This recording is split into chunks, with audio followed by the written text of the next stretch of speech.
Ho iniziato a colpirla con il coltello e le ho dato una decina, diversi colpi. Poi ho smesso perché mi faceva impressione. Sguardo assente, voce d'automa, il racconto si inceppa diverse volte ma non ci sono cedimenti nel tono. Il Filippo Turetta che confessa al PM dopo l'arresto l'orrore del femminicidio di Giulia, spezzoni mostrati in esclusiva dalla trasmissione Quarto Grado, restituisce l'agghiacciante sequenza dell'orribile fine della ragazza fin dagli attimi tra Vigonovo e Fossò.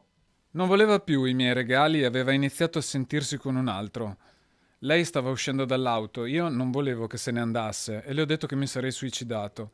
Ho iniziato a seguirla, l'ho colpita a un braccio, ma la lama si è rotta. Rientrano in auto, Filippo rimette in moto, la ragazza urla, lui tenta di immobilizzarla con lo scotch, lei si libera e scappa di nuovo. Turetta la insegue e la colpisce con un altro coltello. La raffica è difendente, alla fine saranno in tutto 75, poi l'inizio della fuga. Non avrei mai pensato di farle questo. Ecco, ho preso la macchina, l'ho caricata, siamo partiti, ho provato a scuoterla, a urlare, ma non rispondeva.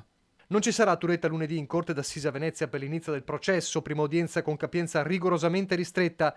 Per la procura sono una trentina i testimoni, dal papà di Giulia, Gino Cecchettin, alla sorella Elena, alle amiche che hanno raccontato gli sfoghi della 22enne sull'ossessione di Filippo nei suoi confronti, al testimone che sentì le urla nel parcheggio poco distante da casa Cecchettin. Ma saranno sentiti anche i carabinieri che hanno condotto le indagini e il medico legale che ha eseguito l'autopsia sul corpo di Giulia. Un solo testimone invece per la difesa di Turetta, il medico legale nominato come consulente di parte. Nessuna richiesta al momento di perizia psichiatrica che però potrebbe essere disposta d'ufficio dalla Corte.